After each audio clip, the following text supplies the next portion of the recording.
오늘 말씀은 굉장히 우리에게 익숙한 본문입니다. 탕자의 비유라고 해서 굉장히 익숙한 본문이에요. 특별히 오늘 말씀 누가복음 15장 사실은 전체가 오늘 말씀의 대상이 되는데요. 제목은 이렇습니다. 다 함께 시작. 하나님의 기쁨에 참여합시다 라는 거예요. 누가복음 15장 전체는요, 상실과 회복이라고 하는 주제로 요약할 수가 있어요. 상실과 회복이라는 거죠. 그리고 이 상실과 회복에 대해서 우리에게 가르치시려고 예수님은 좀 비슷한 세 가지 비유를 연달아 말씀을 하십니다.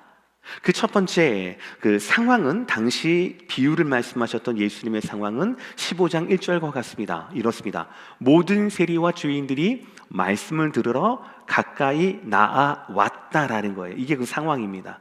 모든 세인과 죄리들이 가까이 나아왔다라는 것이에요. 그런데 이 말씀을 하시는 대상은 조금 다릅니다. 2절과 3절이에요. 바리새인과 서기관들이 죄인들이 나아간 것들을 바라보고 수군거려 이르되, 이 사람이 즉 예수님이 죄인을 영접하고 그들과 음식을 같이 먹는다 하더라. 예수께서 그들에게 이 비유로 이르시되라고 하면서 잃어버린 양에 대한, 잃어버린 드라크마에 대한, 잃어버린 아들에 대한 비유를 연달아 하시는 거예요. 그러니까 3절에서 예수께서 그들이라고 하는 이 비유의 대상, 이 비유를 말씀하신 대상은 누구냐면 바로 저 바리새인과 서기관들이었습니다. 지금 그들은 예수님 곁에서 뭘 하고 있습니까? 수군거리고 있어요. 이 수군거리다라고 하는 단어는 바로 뭐냐면 서로 원망하는 말을 하다라는 것입니다. 서로 원망하는 거예요. 이 원망하다라고 하는 말은 바로 뭐냐면 구약의 이스라엘 시대 가운데 출애굽 당시에 이스라엘 백성들이 모세에 대해서 그리고 하나님에 대해서 원망하던 그 단어가 바로 서로 원망하다이고요. 서로 원망하는 것이 바로 뭐냐면 수군거리다라는 것이. 이미 율법을 알고 있고 이미 나는 하나님을 사랑하고 있어라고 믿고 있었던 이 바리새인들과 서기관들은 예수님을 이 사람이라고 격렬적인 단어로 지칭하면서 서로 원망의 말을 쏟아붓고 있는 겁니다. 이러한 그들의 태도와 자세를 잘 아시는 주님은 이제 말씀하십니다. 아무리 말해도 알아듣지를 못하니까 정말 쉬운 말로, 즉 비유로 한 번, 두 번, 세 번 연속해서 말씀하시는 것이 바로 누가복음 15장의 세 가지 비유입니다. 말씀드렸듯이 이 세 가지 비유의 공통된 주제는 상실과 회복입니다. 한 목자가 100마리의 양 중에서 한 마리의 양을 잃었다가 다시 찾았습니다. 한 여인이 10개의 동전 중에서 하나를 잃었다가 다시 찾았습니다. 한 아버지가 2명의 아들 중에서 하나를 잃었다가 다시 찾았습니다. 그리고 이 일들은, 이 세 가지 이야기들은 사실 유대인들 사이에서는 어느 동네에나 그리고 누구에게나 일어날 법한 일이었을 겁니다. 그래서 처음 이 비유를 들었을 때 죄인들과 세리들도 마찬가지고, 이 비유를 들었을 때 바리새인들과 서기관들도 마찬가지고, 어느 동네의 한 목자 이야기구나, 어느 동네의 한 여인의 이야기구나, 어느 동네에 아주 소문난 말썽장의 아들을 가진 어느 한 아버지의 이야기구나 라고 하면서 예수님의 비유를 목자의 이야기, 여인의 이야기, 어느 한 아버지의 이야기로 들었을 거예요. 그러나 사실은 그 이야기가 아니었어요. 잃어버린 양을 다시 찾은 목자, 잃어버린 동전을 찾은 목자, 여인, 그리고 잃어버린 아들을 찾은 이 아버지는 사실은 목자의, 여인의 아버지가 아니라 바로 하나님의 마음에 대한 이야기였습니다. 잃어버린 자를 향한, 그를 다시 찾고자 하시는 하나님 아버지의 안타까운 마음이었어요. 그래서 이 비슷한 세 가지 비유를 예수님은 연속해서 강조했던 겁니다. 그러니까 이 비유를 우리에게 말씀하시는 이유는 바로 무엇입니까? 그것이 첫 번째 대지입니다. 바로 뭐냐면 우리는 이 하나님의 마음을 품어야 한다라는 것이에요. 이 하나님의 마음을 품어야 한다라는 겁니다. 바리새인과 서기관들이 줄곧 세리와 주인들을 가까이 하시고 식사를 같이 하시는 예수님을 못마땅하게 여기는 이유가 있었어요. 자기들 눈에 분명히 이 세리들은 로마 제국에 부역하는 자들이니까 가까이에서는 안 되는 겁니다. 그리고 죄인들은 율법을 알지도 못하고 율법을 지키지 않는 자들이니까 멀리 해야 한다라고 판단했어요. 아마도 바리새인들은 그들은 죄인이야, 근데 나는 그렇지 않아 라고 하는 것으로 스스로 의로움과 정의감을 표현하고자 했던 것 같습니다. 그러나 예수님은 그들이 말하는 소위 죄인들을 결코 멀리하지 않으셨어요. 그들이 다가오는 것을 막지 않으셨습니다. 그리고 죄인들이라고 불렸던 그들이 예수님을 가까이하고 가르침을 받아들이고 복음을 받아들이게 되었습니다. 그리고 결과 중에 하나가 세리 마태라고 부리는 마태복음의 기록자, 예수님의 제자였던 마태가 있지 않습니까? 또 세리장 삭개오라고 하는 열매도 있지 않습니까? 이처럼 우리가 보기에는, 겉으로 보기에는 빼도 박도 못한 죄인인 것 같지만 그 죄인을 향한 하나님의 그 마음을 헤아리는 것이 바로 우리에게 오늘 비유를 말씀하시는 예수님의 마음이다라는 것이에요. 오늘 보면 누가복음 15장 전체가 회개한 죄인을 환영하고 기뻐하시는 하나님의 마음을 그리기 때문에 그렇습니다. 먼저 첫 번째 비유입니다. 15장 4절 말씀 제가 읽겠습니다. 너희 중에 어떤 사람이 양 100마리가 있는데 그 중에 하나를 잃으면 99마리를 들에 두고 그 잃은 것을 찾아내기까지 찾아다니지 아니하겠느냐. 목장 안에 가둔 것이 아닙니다. 이 99마리를 그냥 들에 둔 겁니다. 이 들에 두고 잃어버린 한 마리를 뭐라고 합니까? 찾아내기까지, 즉 찾을 때까지 찾아 나서지 않겠느냐라는 겁니다. 누구라도 그럴 겁니다. 왜입니까? 그 이유가 단순히 경제적인 손실 때문일까요? 그렇지 않습니다. 조금 더 냉정하게 생각해 볼 필요가 있어요. 지금 들판이에요. 목장이 아닙니다. 무슨 가두어두는 매리어도 별로 펜스 같은 것도 없습니다. 냉정하게 본다면 잃어버린 한 마리를 찾기 위해서 이 나머지 99마리도 잃어버릴 수가 있는 거거든요. 그렇죠. 경제적 측면에서만 본다면 한 마리를 포기하고 99마리라도 지키는 것이 훨씬 더 낫습니다. 그러나 여러분, 세상에 어떤 목자가 그런 선택을 하겠습니까? 세상에 어떤 목자든지 간에 이 한 마리를 찾아 나설 겁니다. 찾을 때까지 찾아 나설 겁니다. 낭떠러지든 아니면 늑대구르든 상관없습니다. 찾아 나설 거예요. 왜요? 목자에게 양은 경제적인 가치를 뛰어넘는 사랑의 대상이기 때문에 그런 거예요. 그러니까 예수님의 다음 말씀이 이해가 되는 겁니다. 5절 6절 시작. 또 찾아낸 즉 즐거워 어깨에 메고 집에 와서 그 벗과 이웃을 불러 모으고 말하되 나와 함께 즐기자, 나의 잃은 양을 찾아내었노라 하리라. 다시 한번 경제적인 관점으로 보면 아무런 개인이 없어요. 아무런 이득이 없단 말이에요. 100마리가 101마리가 된 게 아니에요. 100마리였어요. 근데 99마리였다가 다시 100마리가 된 겁니다. 아무런 이득이 없어요. 오히려 위험을 무릅쓴 목자의 수고만 있을 뿐이죠. 목자의 마음만 있을 뿐이죠. 즐거워할 이유가 없습니다. 뭐가 이쁘다고 어깨에 메고 오겠어요? 만약에 말을 알아듣는 짐승이라면 뭐 때리든 뭘 하든 아니면 굶기든 뭘 하든 해서 나머지 99마리도 이러면 안 되는구나, 벌을 받는구나, 굶어 죽을 수도 있겠구나, 미움받는구나라는 걸 알려줘야죠. 즐거워하고 어깨에 메고 올 이유가 없는 거예요. 게다가 100마리가 101마리가 된 것도 아니고 100마리 99마리 다시 100마리가 된 것인데 아무런 이익이 없음에도 불구하고 아무 상관이 없는 이웃에게, 친구에게 말해서 온 동네 잔치를 이 잃은 양을 찾았다라는 이유로 할 이유가 있겠습니까? 오히려 더 손해 아닙니까? 사업하시는 분은 오히려 더 로스 아닙니까? 그렇죠? 그런데 이것이 왜 기쁨이 되고, 이것이 왜 어깨에 멜 수 있을 만한 즐거움이 되고, 이것이 왜 아무 상관없는 온 동네 잔치를 베풀 만한 그런 이유가 되는 건가? 7절 말씀 다 함께 천천히 읽겠습니다. 시작. 내가 너희에게 이르노니 이와 같이 죄인 한 사람이 회개하면 하늘에서는 회개할 것 없는 의인 99으로 말미암아 기뻐하는 것보다 더 하리라. 할렐루야. 경제적인 것이나 합리적인 것이 아닙니다. 따지는 게 아니에요. 말할 수 없는 기쁨이 있기 때문에 그렇다라는 거예요. 잃어버린 양 한 마리는 그냥 양 한 마리가 아니에요. 돈으로 갚을 수가 없는 겁니다. 잃어버린 양 한 마리는 바로 뭐냐면 죄인 한 영혼이에요. 다시 찾은 그 영혼은 바로 뭐냐면 회개한 죄인을 뜻하는 겁니다. 결코 우리의 경제적인 잣대나 합리 속으로 그들을 평가할 수가 없는 거예요. 왜냐하면 잃었던 죄인을 다시 찾는 것은 바로 하나님의 기쁨이고 하늘의 기쁨이기 때문에 그렇다라는 거예요. 그 기쁨보다 더 하리라라고 말씀하고 있어요. 이어지는 그 드라크마 비유도 마찬가지 똑같습니다. 사랑하는 성도 여러분, 하나님의 기뻐하시는 마음, 상실과 회복, 상실된 것을, 잃어버렸던 것을 다시 찾았다는, 회복했다라고 하는 그 회복에 대한 하나님의 마음, 기뻐하는 이 마음이 사실은 누가복음 15장 전체의 메시지예요.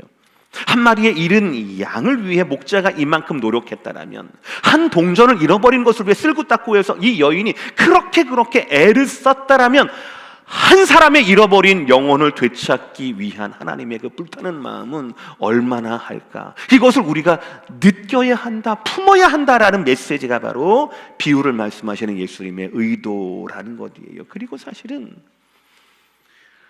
그 한 영혼을 찾을 때까지 찾아나셨던 그 결과가 바로 저와 여러분의 오늘의 모습 아니겠습니까?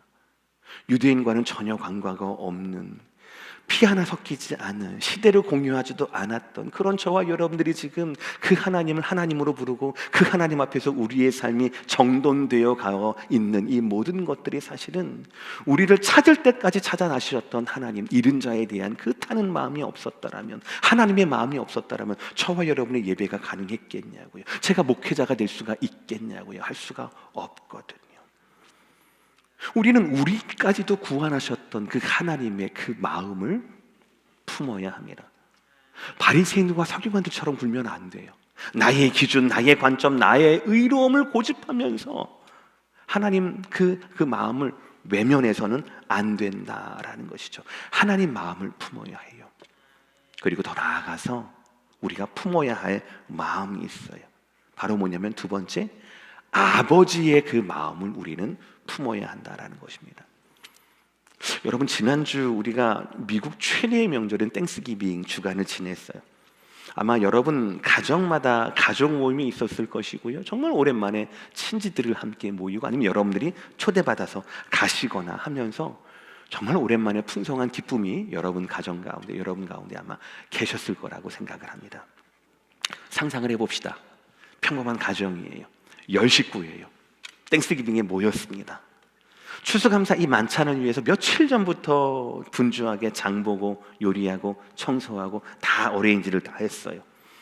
그렇게 마련된 흥겨운 자리입니다. 식탁에 앉았어요. 이제 아버지가 기도하려고, 감사 기도하려고 준비를 하고 있는데 그때서야 발견된 거예요. 하나 둘 셋 넷 10명이어야 하는데 한 명이 없는 거예요. 있어야 할 어린 딸이 그 자리에 앉지 않은 겁니다. 근데 중요한 건 뭐냐면 아무도 그 이유를 모른다라는 거예요. 분명히 와야 되는데 오지 않았어? 본 것 같기도 한데 라고 그렇게 얘기만 하는 거예요. 언제 올지도 모르고 왜 안 왔는지도 모르는 겁니다. 자, 그럴 때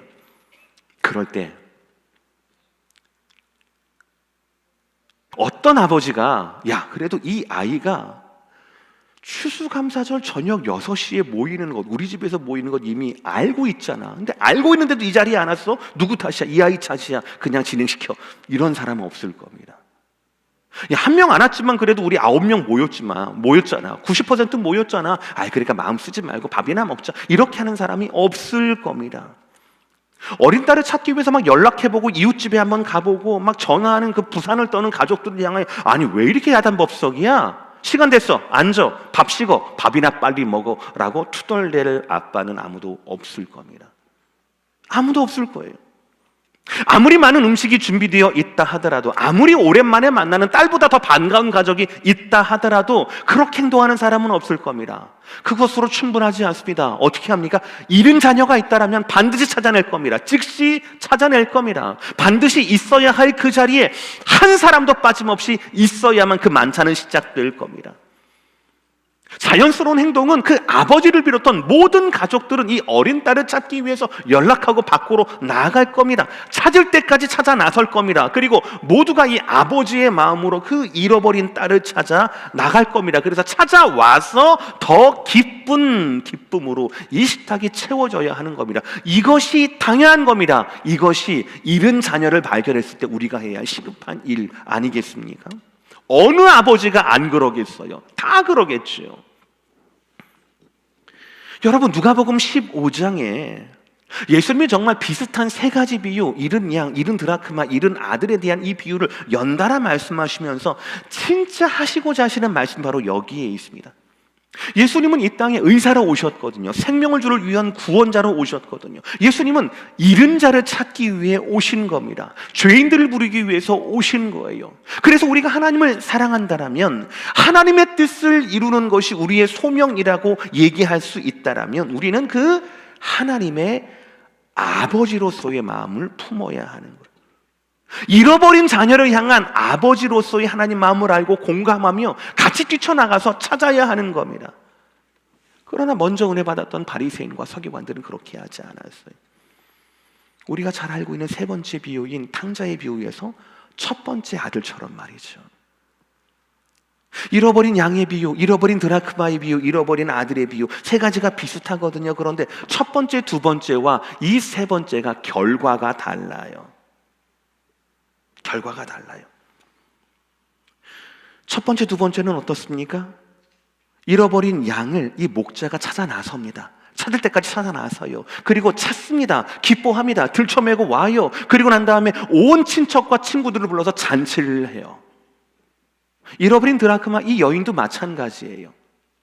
찾습니다. 찾을 때까지 다 찾아내요. 그러고 난 다음에 그냥 자기만 다행이다 하지 않아요. 이것 때문에, 잃어버린 동전을 찾은 이 기쁨 때문에 온 동네 잔치를 벌여요.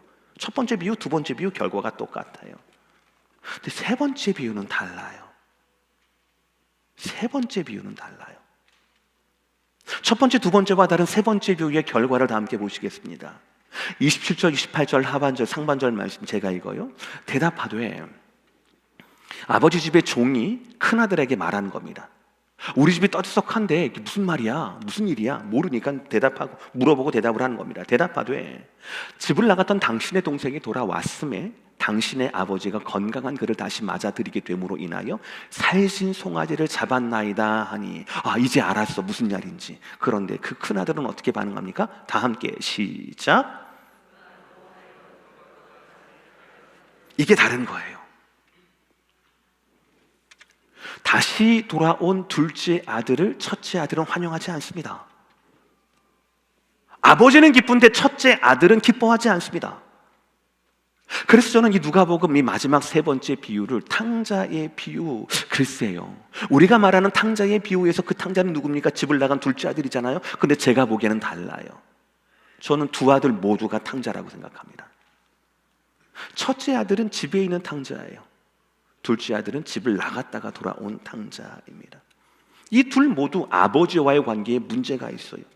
첫째 아들은 아버지의 마음을 전혀 헤아리지 못했습니다. 자기의 생각을 고집했어요. 아버지의 사랑, 그 넓은 사랑에 저항하는 모습을 보여요. 첫째 아들은. 그런 면에서 탕자입니다.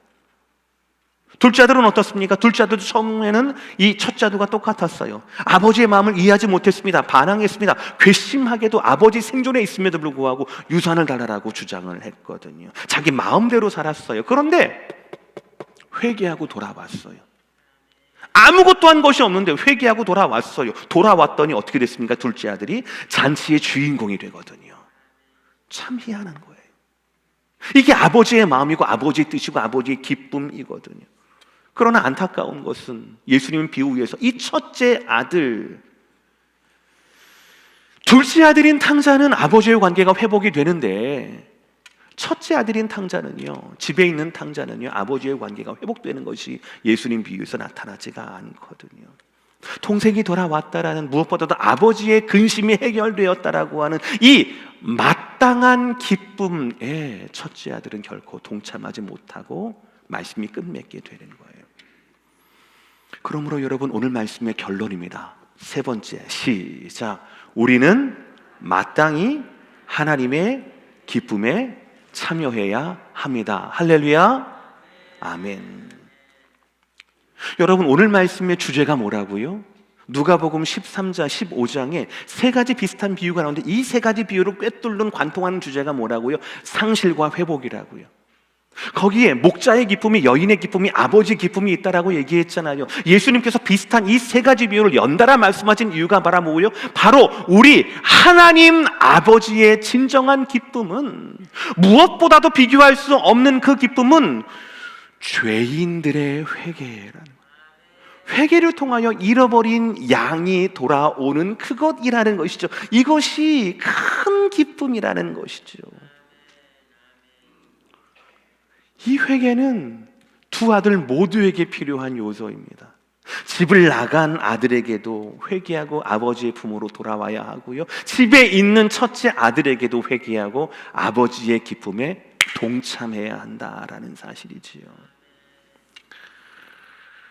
그렇습니다. 우리는 아버지이신 하나님의 마음을 품고 아버지이신 하나님의 기쁨에 동참해야 한다라는 것이에요. 어떻게 해야 합니까? 두 가지예요. 첫 번째 따라합시다. 시작. 첫째 아들의 마음을 버려야 합니다.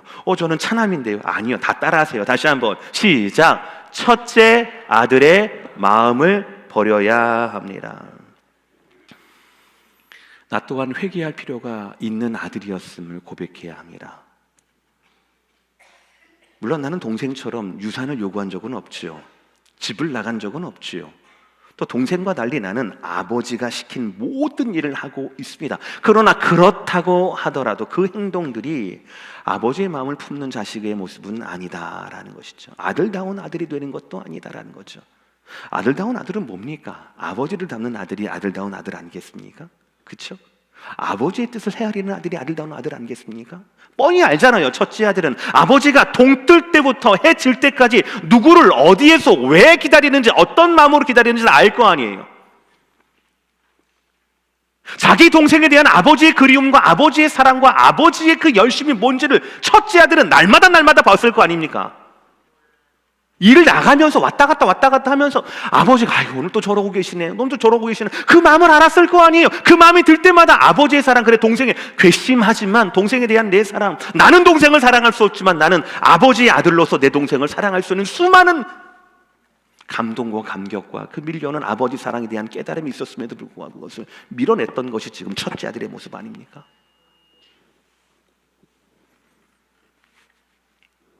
바리새인과 서기관들은 비유에 나와 있는 첫째 아들처럼 종교 생활을 엄격하게 지켰어요. 행위로는 그들을 탓할 것이 아무것도 없었습니다. 그러나 아버지 하나님을 아버지로서 그 마음을 품지를 못하는 거예요. 그러니까 그 기쁨이 없는 거죠. 자기가 죄인이 아니어서 다행이라고 하는 마음이 그들을 얼마나 위로했을지는 몰라도 그들의 신앙생활에서는 하나님을 아버지로 부를 수 있는 기쁨이나 감격과 감동이 없었다라는 것이지요. 사랑하는 성도 여러분, 금주 금요일부터 저는 5주간 12월 5번의 금요 예배를 통하여 여러분들과 함께 요나서를 강의하려고 합니다. 제목은 요나의 고집 vs 하나님의 열심이라는 것이에요. 제가 지난 기도원에서 혼자서 요나서를 좀 많이 읽었어요. 금요일날 여러분 어떤 것으로 강해를 할까, 어떤 주제로 말씀을 좀 섬길 수 있을까 하다가 요나서를 보게 되었어요. 근데 예전에는 몰랐거든요. 요나서를 보면은, 요나를 보면 안타까운 마음만 있었어요. 특별히 제가 선교에 대한 마음이 있었는지 모르겠지만 요나를 보니까 어떤 분이 그러시더라고요. 구약 최초의, 그러니까 성경 인물이죠. 구약 최초니까 성경 인물 최초의 공식적인 해외 파송 선교사라고 말씀을 하시더라고요. 요나가. 생각해보니까 맞는 거예요. 어쩌다가 가는 사람들이 있는데 아브라함처럼 어쩌다가 자기 본토 친척 아비집을 떠나서 어디에 가서 영향력을 끼치는 사람은 있었지만 이 요나처럼 어디 가라라고 말씀하시면서 해외로 파송받은 사람은 요나가 처음인 거예요. 만약에 요나가 순종했다라면은요, 아마 성경이 최초의 해외 파송 선교사로서의 그 영광스러움이 요나서와 함께 더불어서 우리가 감동을 느꼈을 것 같아요. 되게 아쉬웠죠. 그러니까 아쉬움으로만 바라보다가 지난 기도원에서 제가 그 요나서를 계속 읽고 또 읽으면서 보니까 요나서 안에 제가 있는 거예요. 그걸 제가 느끼게 되었어요. 하나님께서 주시는 은혜와 말씀과 감격과 비전과, 그리고 또 하나님께서 또 보여주실 비전과 감격과, 지금은 이해가 안 되더라도 가면 이해가 되고 가면 보이는 분명한 뭔가가 있는데 가기를 싫어해서 제 고집으로 굳어져 버린 그 모습을 제가 다시 한번 발견하게 되었습니다. 그래서 얼마나 회개했는지 모릅니다. 앞으로도 회개할 것 같아요. 여러분 혹시 저처럼 여러분의 신앙생활 가운데 하나님 앞에 그 열심 앞에 하나님의 그 마음 앞에 여러분의 고집이 바위처럼 걸림돌처럼 아직도 계신 분들이 계시다라면, 아니면 혹시 바리새인처럼 신앙생활에 여러분의 감사와 감격과 감동과 하나님의 마음을 나누는 그 기쁨이 증발되고 메마르다 라고 판단되는 분이 있다면 오늘 심각하게 말씀을 들으셔야 합니다. 그리고 회복해 달라고 우리는 구해야 합니다. 다시 한번 하나님의 그 마음을, 하나님 아버지로서의 그 마음을, 하나님이 기뻐하시고 하나님이 안타까워하는 영혼을 향하여서 나도 기뻐하고 나도 안타까워하시는 그 마음을 나에게 달라라고 우리는 기도해야 합니다. 우리는 첫째 아들의 마음을 버려야 합니다. 이렇게 하니까 됐잖아요. 안 나가니까 됐잖아요. 이렇게 하면 안 되는 거예요. 하나님과 마음이 통해야 되는 거예요. 하나님을 닮은 아들로 성장하고 성숙해야 한다는 것이죠. 두 번째는 무엇입니까? 어떻게 해야 우리가 하나님의 기쁨을 품을 수가 있습니까? 닮을 수 있습니까? 그 참여할 수 있습니까? 두 번째는 뭐냐면 잃어버린 자를 찾은 하나님 아버지의 기쁨, 그걸 선교라고 얘기할 수 있겠죠. 아버지의 기쁨인 선교의 은혜를 우리는 간절히 구해야 한다라는 것이죠. 오늘 누가복음 15장 전체에 녹아있는 아버지의 기쁨이 무엇이었습니까? 잃어버린 아들이 다시 돌아온 것, 죽은 아들이 다시 살아난 것, 이것이었어요. 32절 말씀 다 함께 마지막 시작. 이 내 동생은 죽었다가 살아났으며 내가 잃었다가 얻었기로 우리가 즐거워하고 기뻐하는 것이 마땅하다 하니라. 여러분 오늘 말씀 가운데 다 잊어버려도 좋아요. 그런데 이 마땅하다, 맞아 목사님이 강조했는데 마지막으로 마땅하다가 뭐였지? 요거 좀 가지고 가세요. 마땅하다라는 말에는요 두 가지가 포함되어 있습니다. 필요하다라는 거 하는 것보다 시급하다라는 거예요.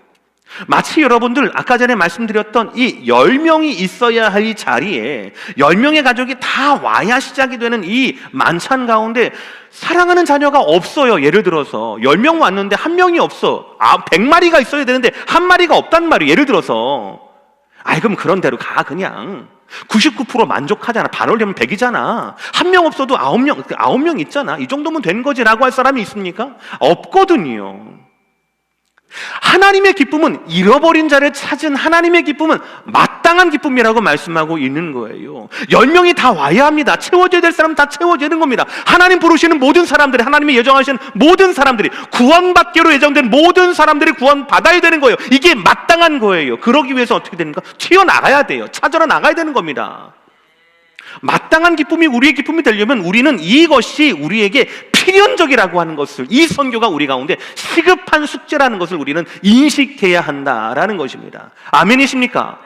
이것이 선교에 대한 하나님의 마음이에요. 우리가 굳어져 버린 첫째 아들의 마인드를 뿌리 뽑지 않는다라면, 우리가 하나님의 선교에 대한 그 기쁨을 우리가 안지 않는다면, 사모하지 않는다라면, 그것이 필연적이고 그것이 시급하다라고 하는 마땅한 선교에 대한 태도를 갖지 않는다라면 우리 옆자리에는 계속 비어있는 채로, 우리 하나님이 계속 마음 아픈 채로 계실 수밖에 없다라는 것이지요. 국내든 해외든 막론하든 하나님의 마음으로 선교하는 삶을 우리는 사모해야 합니다. 세상을 바라볼 때 절대 여러분 말의 실수라도 이 썩어질 세상 이렇게 말씀하지 그러시면 안 되는 거예요.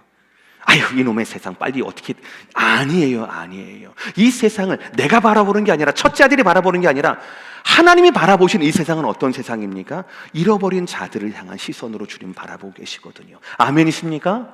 썩어질 세상, 이제 우리 교회에서는 그런 말 없기를 바랍니다. 썩어질 세상, 썩는 건 마찬가지지만 그럼에도 불구하고 그 자리에 하나님의 눈길이 있다니까요. 시급한 하나님의 손길이 계시다는 거거든요. 썩어질 세상이 아니라 잃은 자들이 있는, 잃은 자들이 숨어 있는, 잃은 자들이 고통스러워하고 있고 어둠 가운데 있는 자들이, 빛을 그리워하는 자들이 아직도 있는 그 세상이 바로 제가, 여러분들이 아버지 하나님의 마음으로 품고 바라봐야 할 세상에 대한 시선이라는 것이죠. 말씀 마무리합니다. 사랑하는 성도 여러분, 어떤 면에서는 우리가 첫째 아들인 것 같아요. 실제로 제가 장남이기도 하고요. 아버지의 마음을 가장 안다라고 자부하기도 하고, 근데 아버지의 마음을 안다라면 아버지처럼 행동하는 게 맞지 않습니까? 아버지의 마음을 안다라고 하면, 아버지의 기쁨이 나의 기쁨이 된다라고 하면 아버지 대신에 사람을 보내서 둘째 동생이 지금 어디에 있는지 알아봐야 되는 것 아니겠습니까? 자기 유산인 반만 열심히 팔 것이 아니라. 그렇죠? 지금 우리가 시급하게, 지금 우리가 필연적으로 해야 할 것이 바로 무엇입니까? 하나님이 가장 기뻐하시는 그 일을 행하는 것입니다. 그것이 무엇입니까? 잃은 자를 찾아오는 일이에요. 우리 주변에 잃은 자들이 있습니까? 그들을 찾아오는 겁니다. 저 바다 건너에 잃은 자들이 있습니까? 그런 자들을 찾아와야 합니다. 그렇게 헌신하는 선교사님들을 향하여서 우리가 기도하고 우리의 물질로 도와야 한다라는 것이죠. 단순한 선교 헌금이 아닙니다. 단순한 선교 행사도 아닙니다. 이것은 우리의 존재의 가치예요. 우리가 아들다운 아들로 성장하고 있는지, 아버지를 닮은 아들로 성장하고 있는지, 아버지의 기쁨을 누릴 수 있는, 그 기쁨에 동참할 수 있는 아들로 성장하고 있는지는 선교에 대해서 우리가 얼마나 필연적으로, 얼마나 시급하게 마땅한 기쁨으로 해석하고 있는가에 달려있다라는 것이죠. 사랑하는 성도 여러분, 아버지 마음 품으시고 하나님 마음 품으시면서 그의 기쁨에 동참할 수 있는, 영원히 그치지 않는, 무엇과도 비교할 수 없는 하나님의 기쁨이 저와 여러분 모두의 기쁨이 될 수 있는 선교로 말미암아 그 모든 열매들이, 그 모든 기쁨들이 확장될 수 있는 저와 여러분 모두가 되시기를 주의 이름으로 축복합니다. 기도하시겠습니다.